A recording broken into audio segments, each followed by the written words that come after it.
I was recently reminded of a verse in First Samuel.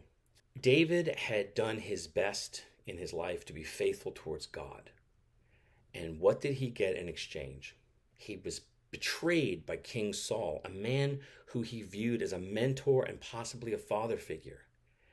And David was suddenly running for his life. King Saul was trying to kill him. For several years, Saul pursued him in the hopes of killing him because he saw David as a threat to him. And one day, everything for David just seemed to collapse. Even the men who were following David while he was in exile talked amongst themselves, discussing the idea of killing David.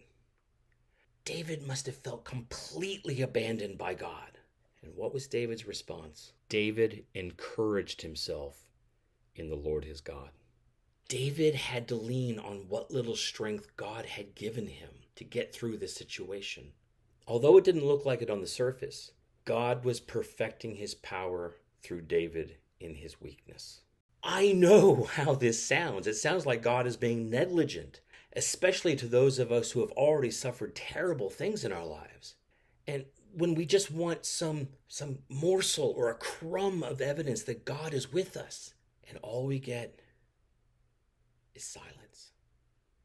I genuinely believe that Scripture supports that those of us who are getting seemingly less evidence of God in our lives, even though we're still pursuing Him in the dark, God is more glorified and more pleased with us than those who are getting more blessings.